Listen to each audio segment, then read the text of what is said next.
Welcome to Tamil updates. Latest cinema அப்டேட்ஸ்க்கு மறக்காமல் Tamil updates சேனலை சப்ஸ்கிரைப் பண்ணுங்கள். Don't forget to like, share and comment. Bigg Boss ஷோவில் இந்த வீக் மண்டே நடந்த எபிசோடில் 6th வீக் நாமினேஷன் ப்ராசஸ் நடந்துச்சு. அதில் இருந்த கண்டஸ்டன்ட்ஸ் ராஜு, அக்ஷரா, பாவ்னி, மதுமிதா, அபிநய், சிபி மற்றும் இமான். இந்த வீக் ஸ்டார்டிங்கில் இருந்தே ராஜு மேலே மற்ற ஹவுஸ்மேட்ஸ் கொஞ்சம் பொறாமையில் இருந்த மாதிரி தான் இருந்துச்சு. அதுக்கு ஏற்ற மாதிரியே ஃப்ரைடே நடந்த எபிசோடில் அவருக்கு எதிராக நிறைய பேர் ஓட் பண்ணி பனிஷ்மெண்ட்லாம் கொடுத்தாங்க. ராஜு தான் பிக் பாஸ் சீசன் 5 என்டர்டெய்னர்னு பார்த்தா கடைசியில் அவருக்கு எதிராகவே எல்லாரும் திரும்ப ஆரம்பிச்சிட்டாங்க. ஆனால் இன்னொரு பக்கம் ராஜு தான் ஃபஸ்ட்டு சேவ் ஆகணும்னு மீம் கிரியேட்டர்ஸ் தங்களோட ஆதரவை அள்ளி தெளித்தாங்க. ஓட்டிங்கில் லீஸ்ட் பிளேஸில் 4 பேர் இருந்தாங்க.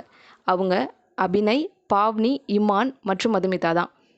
அன்அஃபிஷியல் ஓட்டிங் லிஸ்ட்டில் மதுமிதா இல்லைனா அபிநய் தான் எலிமினேட் ஆக போகிறாங்கன்னு ரிப்போர்ட் வந்துட்டு இருந்துச்சு. கடைசியாக அதுக்கு ஏற்ற மாதிரியே பிக் பாஸ் சீசன் 5 இருந்து மதுமிதா எலிமினேட் ஆனதாக அறிவித்தாங்க. மதுமிதா ஸ்டார்டிங்கில் இருந்தே கேமில் தன்னோட முழு திறமையை வெளிப்படுத்தாமல் இருந்தது தான் அவங்க எலிமினேட் ஆனதுக்கு ரீசனாக இருக்கும்னு சொல்லப்படுது. பட் முன்னாடியே அவங்க எலிமினேட் ஆக வேண்டியது, இவ்வளோ டேஸ் அவங்க உள்ளே இருந்ததே பெருசுன்னு பல தரப்பு மக்கள் தன்னோட கருத்தை பதிவிட்டுட்டு இருக்காங்க. சாட்டர்டே எல்லாருமே எதிர்பார்த்த மாதிரி ராஜுவும் அக்ஷராவும் தான் சேவ் பண்ணப்பட்டாங்க. இந்த வீக் கண்டஸ்டன்ட்ஸ் நிறைய பேட் வேர்ட்ஸ் யூஸ் பண்ணாங்க. அதனால தான் beep sound Bigg Boss telecast ஆனப்போ வந்துச்சு. கமல் சார் அதை பற்றி நிறைய அட்வைஸ் கொடுத்தாரு.